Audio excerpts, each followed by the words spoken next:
Good afternoon. I've never actually worked with asbestos. All this pain and despair for me was caused by washing my husband's clothes back in 1961. He briefly worked in the industry in Chatham Dockyard. No warnings were given to these men, no special precautions were required. It was all part of the day's work.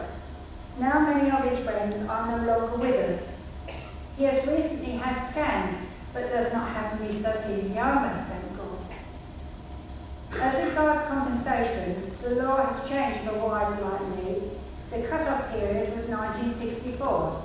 If wives contracted this disease by washing clothes or contacted their partner after 1964, you could make a claim. But our solicitors said, because I probably contracted it prior to 1964, I was not eligible to claim. I'm not here today to labour that point, but I think as the government were well aware of the dangers of asbestos long before 1964 and chose not to act upon that knowledge, they are, in my eyes, criminally negligent. Prior to my diagnosis, my mesothelioma, I was a very active person. I regularly went to keep fit classes, went swimming with friends, walked country walks, and every day, without fail, walked my dogs 2.5 miles around the beach. This all changed. My arms twisted and became numb, and when I returned from a 3-month holiday in Spain, a visit to the GP resulted in a speedy admission to Canterbury, where 5 litres of fluids were drained from my lungs. Then, on my 49th wedding anniversary, the 4th of June 2009, I was given the news that I had mesothelioma. Such a pretty word for such a deadly disease. Prognosis was 3 months to 2 years. Heart-stopping news. However, my consultant threw me a lifeline. I might be eligible for an operation that might offer an extension to my 3 months. But I had no time to sit crying. I had things to do. I arranged my funeral. I cleared out all my old clothes. I bought a new bed, the astroturf, new carpet, and many other bits so that my husband would not have to worry about these things when I'd gone.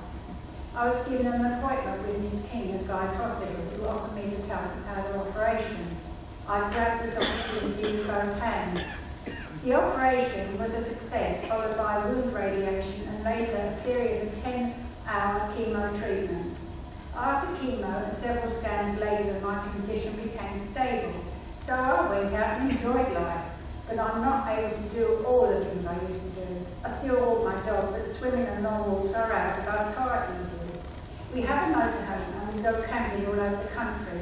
I've recently downsized my motorhome so that I can manage the running of it a little better. During the past 4 months, we have covered just over 4,000 miles travelling up and down the country. I get very tired now, and my husband keeps telling me to slow down because he's getting tired. But this illness is still terminal and it's not going away, and I need to do all the things that I'm able to while I can. We recently had the results of our latest scan. The oncologist said, "We don't sit in this chair and give out good news, but today is an exception." He handed me the results and said, "Your tumour has shrunk." I said, didn't think that was an option. "Well, it's true," he said, "you can read the report." But I looked at my husband, who was staring at the doctor. I could see his jaw had dropped and his mouth was open and he wasn't saying anything. The doctor was so excited at my good news, he kept shaking our hands. Ray said to him, "I could kiss you," but he just laughed. I asked him, "What does this mean for me now?" I had a 3-month timescale, which has now stretched to a year. So I asked, "How long do you think I have now?" He stretched his arms wide open, and "Who knows," he said. "How long is a piece of string? You are unusual and lucky to get this news. Your prognosis is now an open-ended situation." I have said, "It will not beat me, I will beat it." Mesothelioma didn't know what it had taken on when it started on me. Some of you here today are aware that I run a blog. This was started to keep my friends up to date with my progress. At the last count, it received over 20,000 hits. I also have a blog on Macmillan's site. From it, I have had people from all over the world contacting me. There's been some good from all this because at least 2 fellow sufferers who contacted me had given up and refused chemo because their prognosis was terminal just like mine. I eventually persuaded each of them to seek the chemo and accept it, which they did, and I get updates from them and their wives. They are still with us and thank me for helping them over the bad times. That's all I have to say.